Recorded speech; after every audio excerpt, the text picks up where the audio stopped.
everybody. Welcome to the Board Game Mechanics. It's been a while since we've done a regular show, but thanks for checking us out. I'm Joel, and with me is... Hey, guys. What's going on? It's Jason.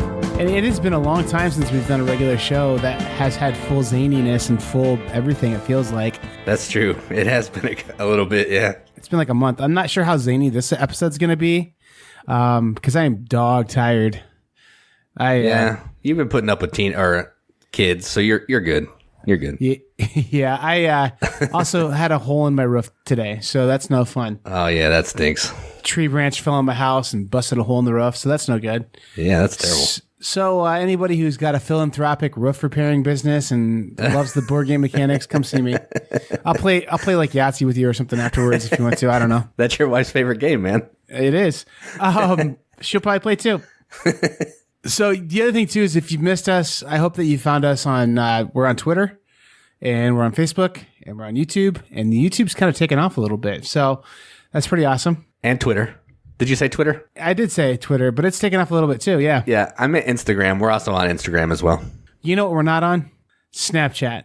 And that's it's just, true. I don't get it. That's why. Like, I don't know that you guys want pictures of Jason and I with mouse noses and big oversized eyes, and like a sticker in a cursive bubbly font that says "Why though?" I don't know. The funny thing about that is I actually have that on my phone because I send snaps to my little girls because they think it's funny. So. Yeah. Yeah. It's evolved a lot because it used to be the Nasty Boys had the Snapchat. Yeah. It was the Nasty Boy chat client. So yeah, it's come a long way.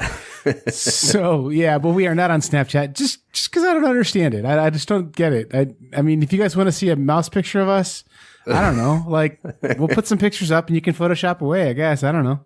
Photoshop challenge. Yeah, my wife made me make like a little Bitmoji thing and everything. It's crazy. It's nonsense. Yeah, I've got it too, but I just don't get it. And like the other thing too is I open that app up and I feel like a 100-year-old dog trying to work technology. Like I'm like swiping every direction and I'm like, I don't even know. Seriously, I don't want to watch the Daily Mail feed again. Like I don't need that in my life anyway. Right, whatever. Yeah. Well, all right, give us Snapchat lessons, I guess.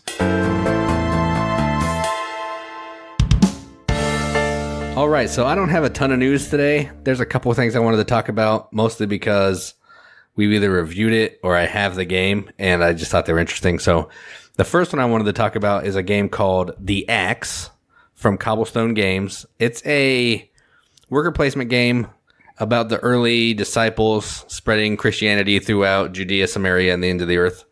And Katie and I just did a review for this 2 days ago, maybe. So by the time you're listening to this, about 7 days ago. And when this episode drops, there'll be about 2 days left on the Kickstarter, so you can go check that out if you want, because it's a good game. It's probably the best biblical themed game that I've played ever. Wow. Yeah, it's good. The Axe, ACTS, not AXE. The Axe about Christianity is a totally different game. It's where you're playing with like Petra Slayer tribute band, and you have to build the best guitar with the most sweet points on it. So and glittery paint. It's like Sword Crafters but different. The Axe. It's a little darker, yeah. Yeah, no, it seems like a cool game. That's crazy, man, because I know you like Wisdom of Solomon quite a bit. Yeah. And I know that you like Commissioned Fine too, so better than those, huh? The nice thing about this, it has 2 pages of rules. And then the game it's simple to teach and play, but man, there's so many decisions there because you're all over the board and you can only take one action with each dude. And yeah, it's crazy. It's a really good game. Let's be fair. It's 2 pages of rules, but it's written in like Times New Roman font, pretty small, and 2 columns on really thin, like tissue paper. And it's like got like a leather cover on it. So that's pretty cool. But I mean, it's a lot of words. Do they break it up into verses? Like, that'd be hilarious if they did that. Chapter 1, the setup. Verse 1. That would have been awesome. They should have done that. That would have been The players shall take their parts and put them on the board. Yeah, none of that this time, I guess. Yeah, I think people are like a little afraid to like tongue in cheek talk about the Bible and God because, like, I don't know. I'm with it too, I guess, because like I love Jesus and I know Jesus gets it. Like he's like, you don't hate me. This is just funny, and you're poking fun of like the stupid stuff. But at the same time, I'm like, I don't want to get hit by lightning. I don't know. Yeah, I'm with you. But no, it would be sweet if it was written in verses, but it's not. On really thin tissue paper. Parchment. The part where it got a little blasphemous is when they did the red letters. I'm like, really? You're going to say Jesus designed this game? I don't know. Maybe they should give Jesus some credit for this if it's about the Great Commission. Yeah. Co-designed by Jesus. Like, everyone will buy that game then. Like, why wouldn't you? Well, I mean, technically every game's kind of co-designed by Jesus, I would guess. Yeah. It depends on your worldview. All right. I think that's enough of that one. All right. Moving on to the next game. The next game is a game called Bargain Quest. You played that at a BGM con. It was me, you, Katie, and your brother. Uh-huh. And it's on Kickstarter. They're doing a second edition with an expansion. So I really dig that game, and I wanted to talk about it because I'm excited about the expansion. So yeah, I will pass. I think I know why I don't like that game that much. To me, it feels like if you get the right choice in drafting, you're super powerful. And then, like, if you don't get to choose where you want to choose at the front of the order, you sometimes get stuck with really bad garbage. And so, like, that doesn't balance out very well with, like, the mechanic of how you're going to try and position yourself to get better drafting spots. Like, I don't know. It just feels a little like you get screwed sometimes in that game kind of hard. Yeah. It got better the more I played it, but yeah. It is kind of like that, but you got to kind of then think, I don't really care if this dude dies. I just want to take his money and move on. So, yeah. Essentially, as long as you can get money, who cares? I'll play any game if it's quick, and that game's real quick. Yeah. So, but yeah, we like that game. It's on Kickstarter. I thought it would be cool to talk about. So, Bargain Quest, second edition. I would, if we put this one with some wrenches, you're going to give it like the high 4 wrench, at least high 4 wrench. I'd probably give it a 2.5. Yeah. I know fine. I know it's not Hall of Fame worthy. I get that. But you love it, and it's something that's like a little off the wall and different. It's not, whatever people are talking about today. It's not Reef. It's not, like one of 6 games that all the world's talking about. So yeah, that's true. So that's good. I'm glad that, if you wanna hear about mainstream games, go to those mainstream podcasts. We're the punk rock of podcasts. We're the Ramones. That's true. Velvet Underground. I'm Sid Vicious. I'm probably gonna die soon. I mean, I'm probably gonna die soon. But I mean, yeah. Yeah. Maybe not the best role model. if I keep climbing around on my roof when it's a lightning storm fixing patches, I might not make it too far. Especially after I say like what some people would say are pseudo blasphemous things. So yeah, that's true. You better stay off that roof for a little while. Yeah, I think I will.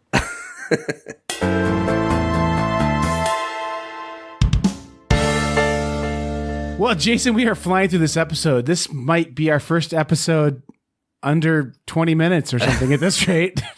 Yeah. But you know what? This is going to give people that Friday energy with this fast-paced hot takes that we're doing here. Yep.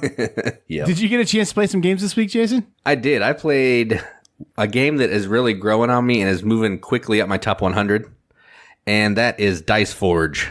Yeah, I haven't played this still, and I know you're loving it right now. I love this game. The thing that I love about it the most, more than putting the dice together and collecting the cards, is you can play a whole entire game with this with 4 people in 30 minutes. And that's teaching and everything. Wow. Yeah, it's a full game that you can play in 30 minutes. It's amazing. And it's a pretty good-looking game. I'm kind of surprised it only shows up one time in the podcast today. So yeah, it was going to show up later, but I didn't want to talk about it twice. So yeah. It's a pretty good-looking game. I'm going to be honest. It is. It's beautiful. And like the production, the insert and everything, the way that the dice faces slide into their own little sleeve and are a part of the board and you use the box as the board. Yeah, it's incredible. Yeah, it seems like it. And it's like they fixed that thing of like, you need a rotary tool to try and like chisel out these faces of a die. Yeah. So that's pretty cool. They found out an interchangeable die solution that's pretty good. Yep. The first time you take them out, they're a little tough, but after that, it's cake. And after 100 times, they're like just falling out. But at that point, you've played 100 times. So I mean, true. Like, yeah. Who are you to complain? You got a good deal. Yep. Quit your complaining. Yep. So that was Dice Forge. I played that like 3 or 4 times, I think, last week. Okay. Can you talk to me? I mean, like, this is obviously a dice rolling game where you're trying to like power up your dice. I'm guessing. But like, what else mechanically happens? Like, how do you get better dice face?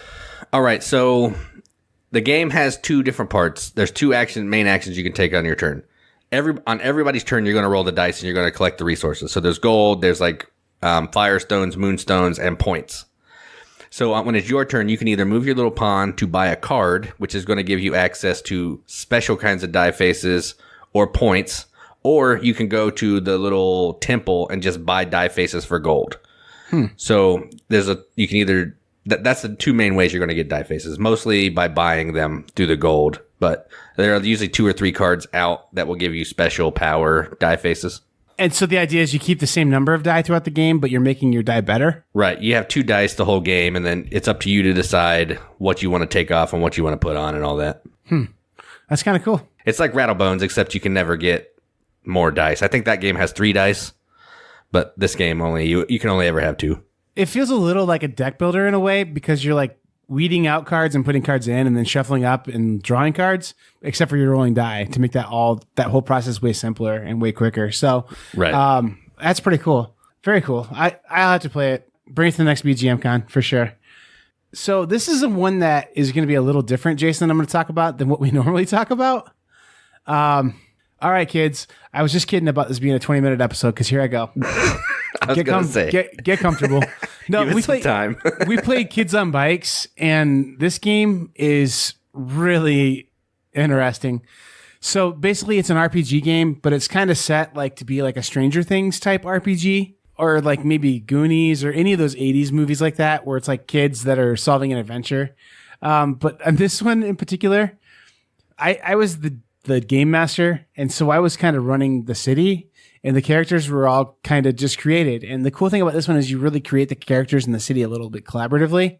So like you establish your relationships with other people, and you answer questions for other people. So like you roll a 20-sided die, and like you establish that you guys like each other. Like you're 2 characters that like each other, like not like each other like middle school, but like just you think each other are right.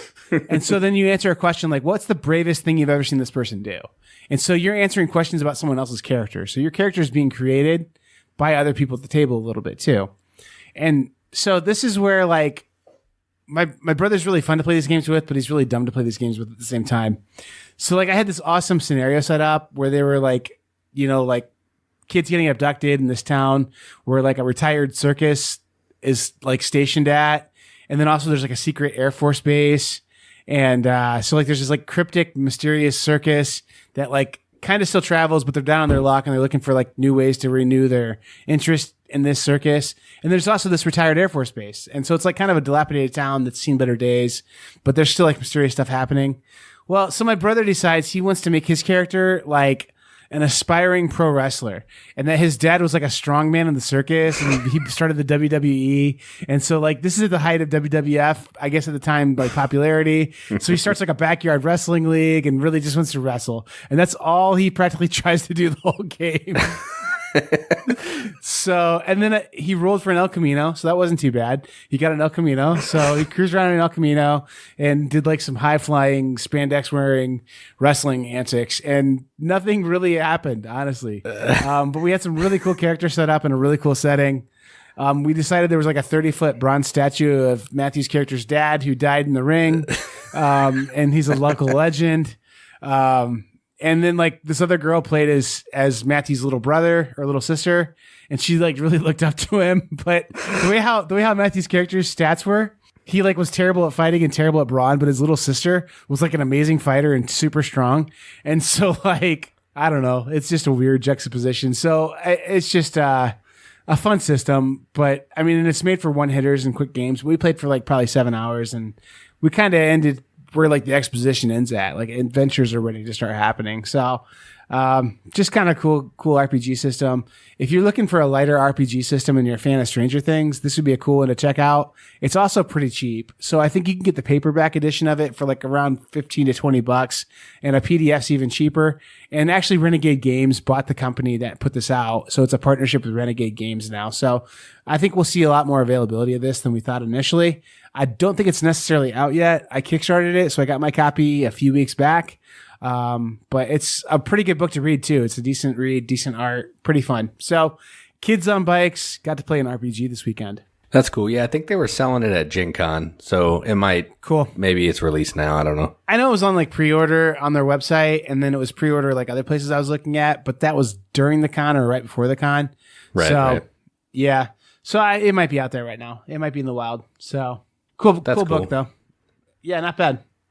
Yeah, I'm not super into RPGs, but I do like the theme of that one. That one's cool. All right. So another game I played is a civilization game. I know that's different and surprising. And that is Rise of Tribes. I don't know if you've played this or not, but I've never even heard of it. It was on Kickstarter not too long ago. It's from Breaking Games. I don't know any other games they do. They do King's Abbey, and that's all I know. But essentially what you're doing is everybody has a tribe, and you're moving around in this little hex map. I think there's 8 tiles. And you're trying to be the first person to hit 15 points. And you're getting points by completing objectives, by cashing in resources, or by having certain types of people on certain types of hexes, or building huts. So you're just basically racing with each other to be the first person to hit 15 points. But the cool mechanism is on your turn, you're going to roll 2 dice. The dice have 3 blank sides, I think 2 moon sides, and a sun side. If you roll, and you're going to slide a die into the action space where there's already 3 other dice, and it's going to boot 1 out. So based on what kind of symbols you put in there is how effective the action is. So if you can get 2 moons in there, your action is the worst. If you can get 2 suns in there, your action is the best. And if you can get just nothing, like no doubles or anything, you get the standard action. So you're trying to take good action so you can make the best of it by putting suns, but sometimes you can't do that because all you roll is moons, and you're just trying to outthink other people and not set people up. Yeah, it's a really good game. I don't play a ton of Civ games, but this one was kind of fun. It was light. It was probably Gateway Plus, maybe, at least to me. Is the art and graphic design pretty good on this one, or where are we at with that? Well, my buddy had the deluxe Kickstarter one, so it was a little fancier. Like, it had a special insert. It had all these different kinds of meeples. There was like a mammoth meeple, a saber-tooth tiger meeple, but the standard game only has like chits, and the art was just standard like forest and rivers and stuff. I didn't think it was really that great, but it didn't look hideous. I'll say that. I just say that because King's Abbey looks like a cool game, but the graphic design on it and the packaging and stuff looks a little to be desired. So King's Abbey is a great game. I have that game. Do you? Yeah. But would you argue with me that it does not, like, I'm going to say it does not belong on our beautiful games list for this week? No, it's hideous. It's even worse than some like Euro games. Yeah, it's pretty rough. It's not good. The font selections and stuff are pretty bad. Yeah. Rise of Tribes is better than that. Yeah. Okay, cool. So they developed they developed themselves a better way to do some design and art. So that's great. Yep. Last game I'm going to talk about, and that I guess we're both going to talk about, is a game called Stockpile. I picked this one because it is something that was pretty hot a couple years back, but you don't hear anything about it. And so if you're new to board gaming, you may never have heard of this, or you may have seen it around but not know that it's awesome. It's a fantastic game. So basically, have you ever played this before, Jason? No, I only know it's just stock trading though, right? Isn't that all it is? Yeah, kind of. So like there's a stock tracker for these like 5 or so stocks, and then everybody gets a piece of secret knowledge that your stock's either going to go up or down based on this randomized set of decks that you hand out some cards on. And so like you have secret knowledge of what's going to happen that round, whether the price is going to go up or down, that kind of insider trading stuff. And then basically you get dealt a hand of stocks, and you have to, or you get dealt, like I think a couple stocks, and then you have to put them into these piles that we're going to bid on later. And so it's kind of like a reverse drafting game. Like you're kind of like putting these cards down into these piles. One goes face up, the other one goes face down. And so you're the only person who knows what your stock's going to do, and you're the only person who knows what your face down stock card is. And sometimes there are like penalties that you have to pay, like several $1,000s on those cards. Sometimes there's like cash rewards. Sometimes there's stocks that are going to be awesome on those face down cards. So you kind of have like a little advantage on bidding on the pile that the particular pile you put your face down card in. And then, exactly what's going to happen to the stocks that you have out there too, the one stock that So like sometimes your stock will be really bad, like just really bad. And you find out, oh man, this thing's going to go up 3 points. So it's going to make it much better. And there's people offloading this stock that they think's pretty crummy in one pile, and nobody bids on it practically, and you get it for like $0 or $1, and then like your stock shoots up, and it's pretty awesome that your insider trader information like worked out. But it's kind of a neat mechanism. And like the other thing too is like you can put your cards in any pile. So like there's been times there's a couple cards that automatically go into each pile that just kind of blindly get put there. But then or just like randomly from the decks gets put there. But then like everyone else decides how you're going to try and balance that out. So if a really awesome stock happens to flip up into one of the piles, sometimes you'll throw like really doggy stocks or really doggy like pay penalties kind of cards onto that one to balance it out with the other ones. Or sometimes you just put a bunch of face down cards out there on like one stack. So people just like, so someone drops a face down card on a stock that you kind of want. Well, then you drop your face down card on top of it too. So that way it's like, oh, you want to try and say, hey, I don't know what's in this pile. Well, now you don't know what's in this pile either. So it's just kind of a neat game. It's like a lot of psychology and kind of bluffing, but then also kind of a cool bidding mechanism as well. Just kind of a neat game. A lot more social stuff in it than you would think with this typical stock game. A lot lighter than a typical stock game too. Plays pretty quick. I think you can play a whole game probably in 30 or 40 minutes. So that's Stockpile. That's awesome. Yeah, I've been wanting to try this, and I didn't even know you had it. So yeah, that's pretty cool. Yeah, I'll this one that it's in the happy picks category, and by that I mean an amazing game, but also my dad can grasp the rules and play it. So oh, nice. Yeah, that's cool. Yeah, so this is one that if we can get my dad to start laughing till he's purple in the face playing this game, that's always fun. So yeah. We'll see if we can get this at the BGM Con too, or 4 or 5 or whatever we're at now. So. Yeah, I don't know. Yeah, I love playing games with your dad. He's a good time. Yeah, he is. Good dude. All right. Well, that's what we played this week, I guess.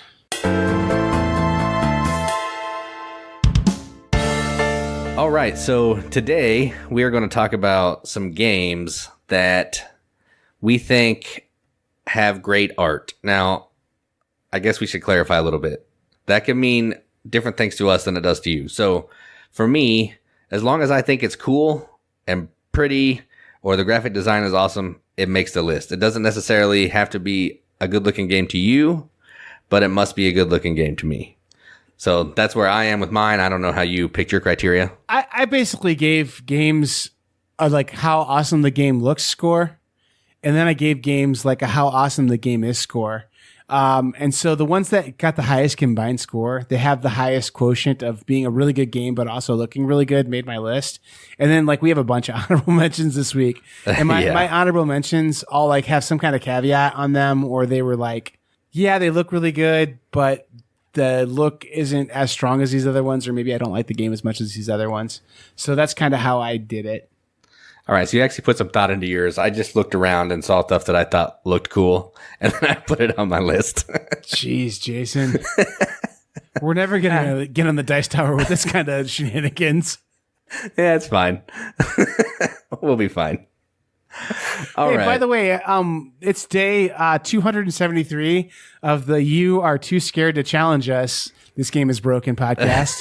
And the longer you go, the more scared we know you are. So...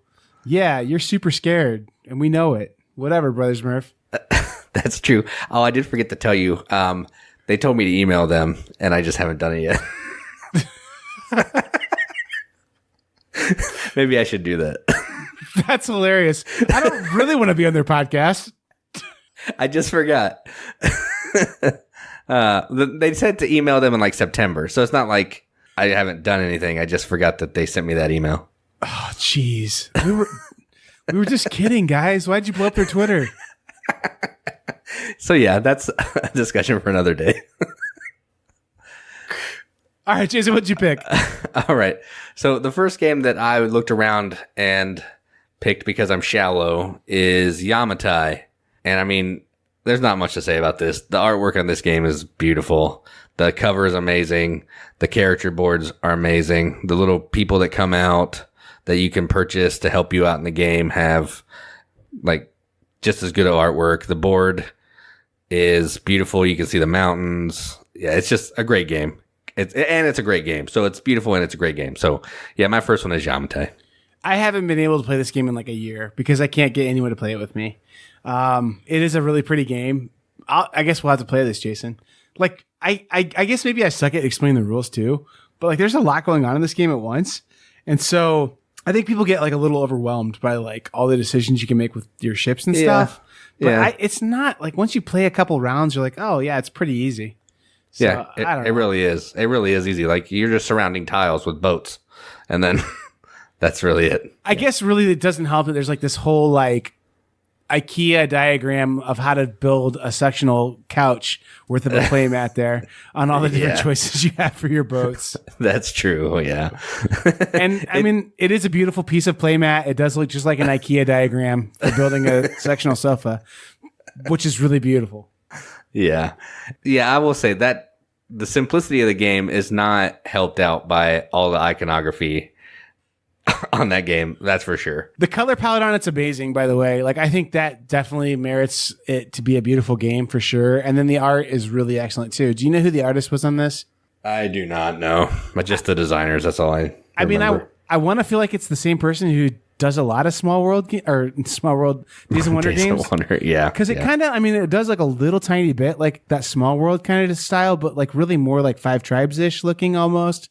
And I know they get compared a ton, and maybe so that's just like subliminally in my head. I think they look kind of the same, but I think they kind of have the similar vibe to them, honestly, of like the look and stuff. So I don't know, the graphic design elements at least look similar. So. All right, so the artist is Jeremy Fleury. Oh yeah, Jeremy Fleury. That's not. I don't think that's how you actually say his name because there's some accent marks and stuff, and he's probably French. So, but yeah, that's what it looks like. Man, you know it's good if it came from France. Well, Bruno Catala came from France. Heck yeah. Well, I mean, the French know their art, man. That's true. That is true. And the Dutch. But anyway, that's another game. Yeah, it is. It's Grim Forest, actually. That is my pick. I don't know who the artist is on that either. But I mean, like, I don't know. This game looks really great. It has awesome components. And I think maybe like I'm a little bit swayed by how awesome the game inserts are in this game. But honestly, it has really great miniatures that are really well done. And the boards are all really great looking. And where they could have just gone with just plain, just like a monochromatic background, they put really nice art for like, you know, the different parts, the different areas that, you know, you can go with your guys. And then the cards all have really nice art on them too. Just an excellent bit of art on that game.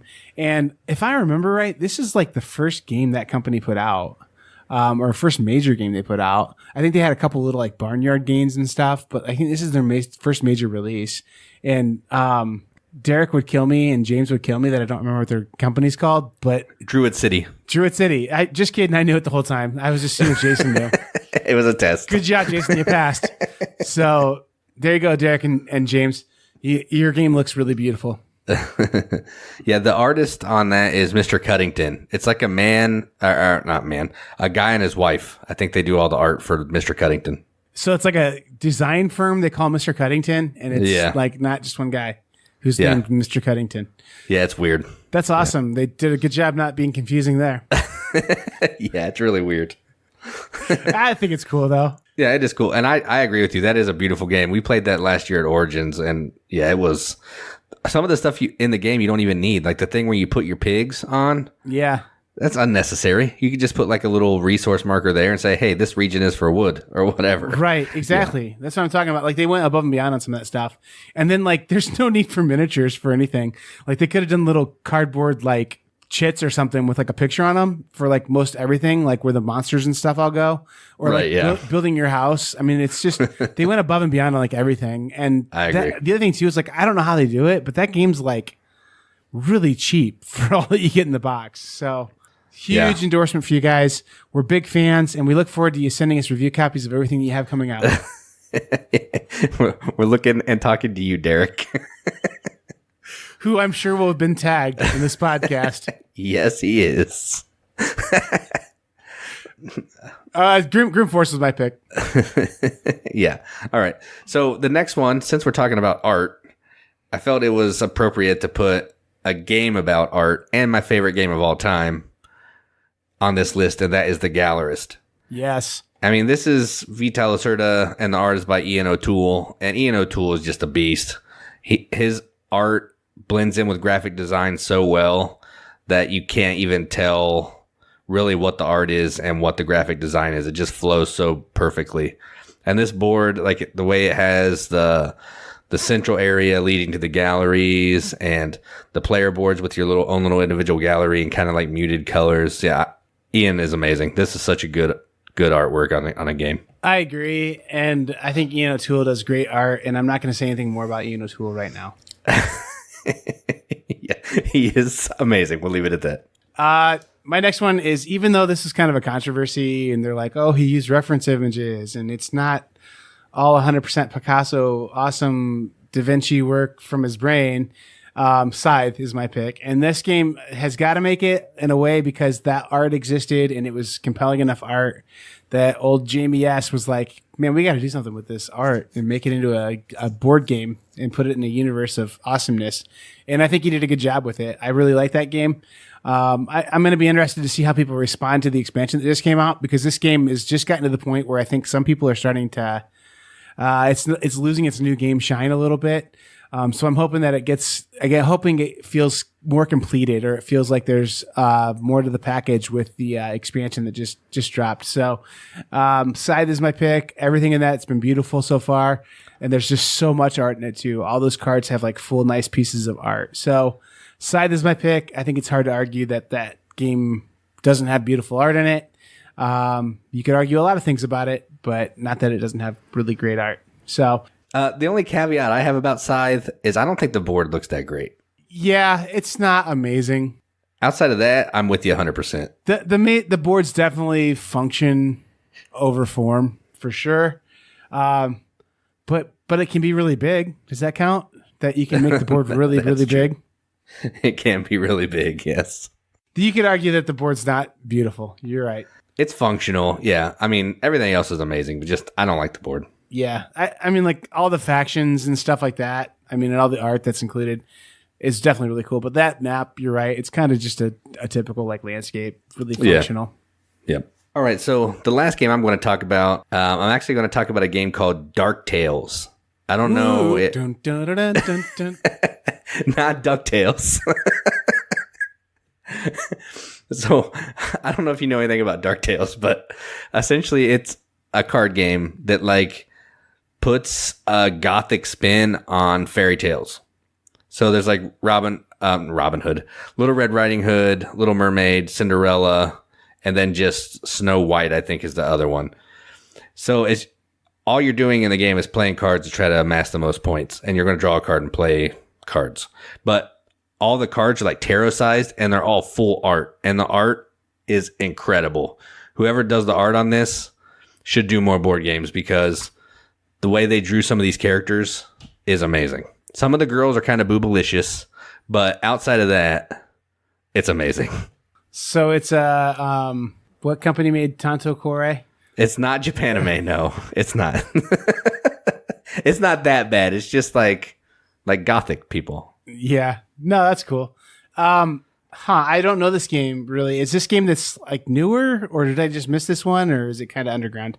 I don't think it's new. It looks like it's from 2014, but we were at our local game store and just saw it, and the box art was kind of cool, and we're like, that looks interesting. So we picked it up and then started playing it, and the art in it was incredible. The gameplay is good too, but the art is probably better. It's a really light game, so it's just 30 minutes of playing cards, but at least you have something cool to look at while you're doing it. I'm going to have to look this one up on Board Game Geek, and it's not because you said boobalicious. It's because in my head, I'm thinking of that like yellow game about pirates called like Dark Seas or something in my head now instead of Dark Tales. And I'm like, I guess that game's kind of cool looking. I don't know, whatever. It's not. Yeah, it doesn't look like that at all. Okay. Yeah, cool. My last one is Vinhos, which is by Ian O'Toole as well. So that's why I kind of shut up there. This one is so cool because the art is so great on this one that it made Jason full of spite and rage and like madness that he couldn't understand the symbols like very clearly. So he had to go buy the old edition. Yep. True story. But like, I think the thing that's really cool about it is that like, I remember the first time I broke this game out, I knew this. Like I knew that there were like little painted on wine stains on the board, but like I forgot. And I like saw like wine stains on the board. And I was like, Are you kidding me? Did my like son get Welch's delicious grape juice all over this board or what? Like, and so like that being integrated in the game was really cool. And so I thought it was just an amazing, just like clean look, but also has tons of detail. And just, I think the function's fine on it. The color palette's amazing. I think everything Introduction.to does is just really good. I think he just does really good games, period, bar none. So Introduction.to gets an entry on my list too. And I think it's hard to say he's not the best board game artist out there right now. And I'm looking forward to his take on Kanban if or when that ever happens, which has been kind of flirted with by Vidal himself. So no, yeah, I know. No, he'll just change it and it'll look beautiful, but then I won't understand it anymore. I won't buy that copy either. I've got a perfectly great copy of it myself, except for here's how they get guys like you and I. They're like deluxe edition, we're Eagle Griffin, and it's going to be like that spot where it's expensive, but it's not that expensive. And right. And there's expansions that you can only get with this edition. So sucker, buy it. Come here. And like, I'll end up buying it. So I don't know. Maybe not. We'll see. Yeah. Yeah. I agree with you. Vinhos, the new version, does look amazing. Very cool. Yeah. Your edition actually looks fine. So I don't think it really needed an overhaul, honestly, but no, it just, I mean, if you have, tool on staff, you might as well use them. Yeah, for sure. Yeah. Well, Jason, was it a hard decision? Did you have some honorable mentions? I did. Let me see what I did put on there. I think I have some more tool. Yeah. All right. So I'll go over a few really quickly. Tool game art, Fool's Gold. I really like the board on that. I really like his muted colors. He does that better than anybody. Dinosaur Island, because I mean, it's amazing in 1990s. Yeah, the person who did Dinosaur Island did another game or two that are really solid too, and I don't remember them off the top of my head, but if you're super bored and it's Friday and you're at work and you want to like browse around Board Game Geek a little bit, check out the artist for Dinosaur Island and see what else that person's done. They've done like 3 or 4 really great games. Another game that I think is amazing is Caper. It has really slick, like old school looking art. Yeah, and I unique. love Caper. It looks like you'd see that in a barber shop or something else. I don't know. Like, yeah, it does kind of. Then I have Legend of the Cherry Tree, mostly because the box art is amazing. There's not really much else to it, but I like the box art. Madame Ching, which is art from Vincent Dutray. So that should tell you what you need to know there. It's beautiful. I don't like his art, but that's cool. I dig it. I like his style. It's cool to me. Like Discoveries is cool looking, kind of, but like that New York 1912 or whatever game, like the guy on the front just has like the most punchable face I've ever seen on a person. So I don't know. Yeah, I can see that. I don't really dig that art either, but Madame Ching looks cool. Cool. And Takenoko, because I mean that game draws everyone in because it's adorable and has a little panda, and yeah, needed to be on the list. I thought about that one too. It is, the components are put it on the adorable list for sure. Yep. Awesome. I had a little trouble too, Jason. So here's my honorable mentions and their whys, kind of. I'll start with my Tool honorable mention. Stephenson Rocket. I haven't played it yet. I haven't really seen much gameplay of it yet, but the components and everything in there look awesome, and I'm not sure you can get it yet, but it looks like it's going to be a winner. And he did the art on that, and it looks fantastic. And it looks a little different than a typical Tool art, so pretty cool. I didn't even realize that was him. It does look different. Yeah. Takaido instead of Takenoko. Takaido's got just kind of a cool Jill Zen feel to it, and it's really beautiful. But again, I balanced games that I actually like with how beautiful they are. And Takaido is a game that I just don't like. Like I have it in my collection. I still own it. I'm not sure why, I guess, but the more I think about it, the more I just don't like that game. I don't like that. I think I've talked about it here plenty, but that whole, like, if you are the person who gets the ideal placement, then either you have you have to jump way ahead on the board to get the next time that income or whatever happens that you really need, or you jump a little bit ahead of the guy and hope that he doesn't take the next move that you really need, and he will. So I mean, like, I don't know. It just feels like it's really hard to get the spots you want in there sometimes. So it aggravates me, but it's a beautiful game. Another game that I think is fine. It's nothing awesome, but it's fine. But it looks really nice is Evolution. And I just think the pictures in Evolution look really cool. I don't think the graphic design's particularly great, but the pictures, the paintings or whatever in that look really pretty. Yeah. Everything by Red Raven. I mean, like it's all really rock solid. Right. He's got his own. He's got his own kind of style. If you don't like his style, you're not going to love it. But his style, I think, is pretty neat. I think Empires of the Void 2 would probably be the one that pushes to be on the list for me the best because he does such a cool job making space. Like he doesn't just make it black with dots on it. Like he does like really cool like nebulas and like shades and stuff of space. I was going to say, you're picking the game that's black as the best one. Yeah, no, it does have like a really, it's not just your standard, hey, this is black with white dots on it. Like he's got all kinds of cool shades of blue and purples even on it. So I think it's really cool how he does the take on his space like look. And the planets are really beautiful too. Disney Villainous, I think that game's like one of the best looking games and they have such great component quality on it that it definitely deserves to be on this list. But the problem with it is I think that the art in that game is probably just screen caps from the movies or things that they took from other places. So I don't feel like it's original art. And so I'm not going to put it on there. Right. But it's a really nice looking game. And then Beth Sobel, like she deserves some mention too. She makes some really great games. Viticulture, I think we both love. We both think it looks really nice, but I don't think it was quite good enough to make our top 3. So, but she's a really great artist and she's done some really great work, in particular for Stonemaier games. So those are my honorable mentions. The game I like by Beth Sobel is that one where about painting Sunset Over Water or something. I'm not sure I totally know what you're talking about.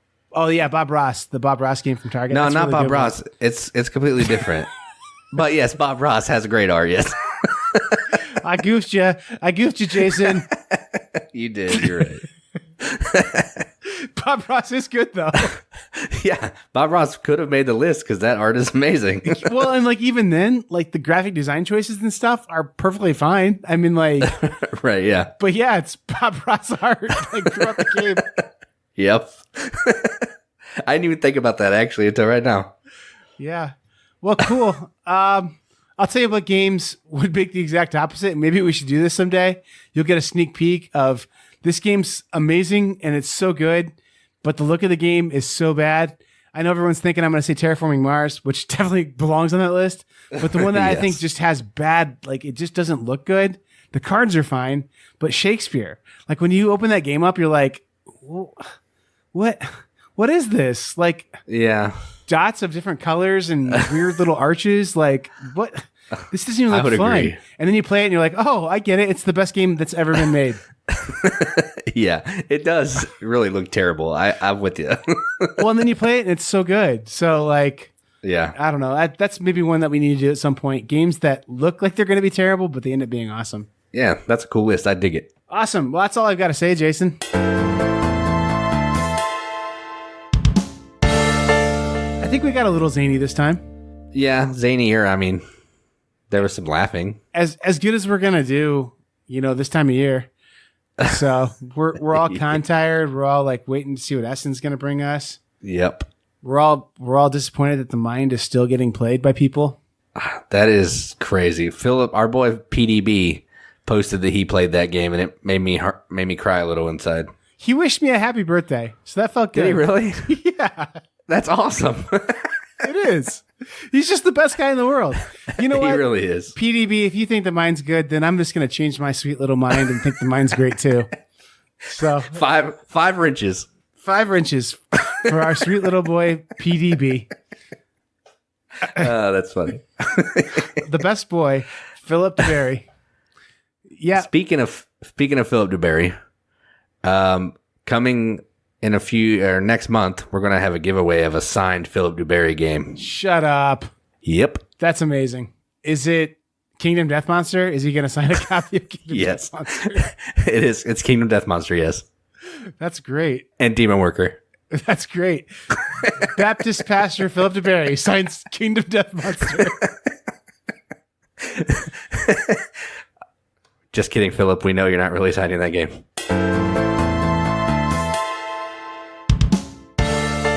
You know what? I started reading Bonhoeffer's biography, the one that Philip duBarry suggested to me, and I think on the podcast. And it's an okay read, but the crazy facts about his life are like they had a memorial service for him like after the war was over, And his parents found out he was dead by listening to the BBC, who was covering his memorial service.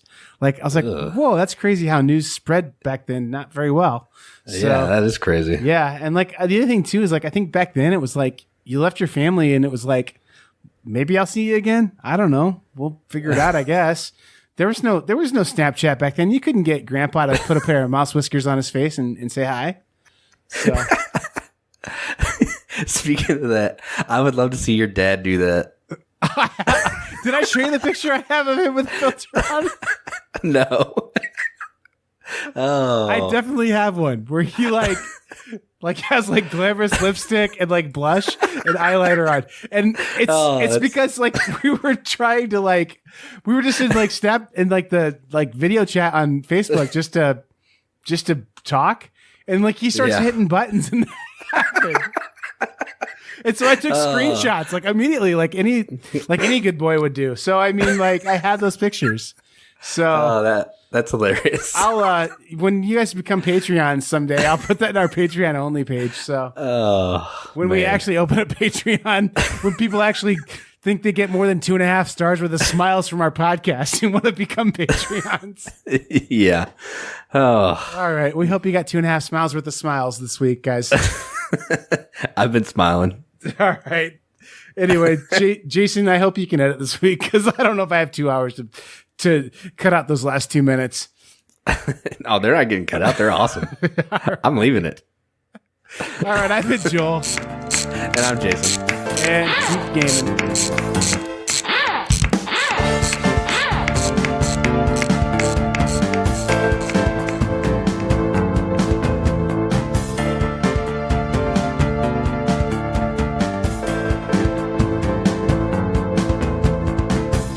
Jason, I'm going to spoil your last one. I'm just going to go ahead and say it. Kingdom Death Monster is Jason's last one. So he loves the art in Kingdom Death Monster. He thinks it's great. All that it stands for is great.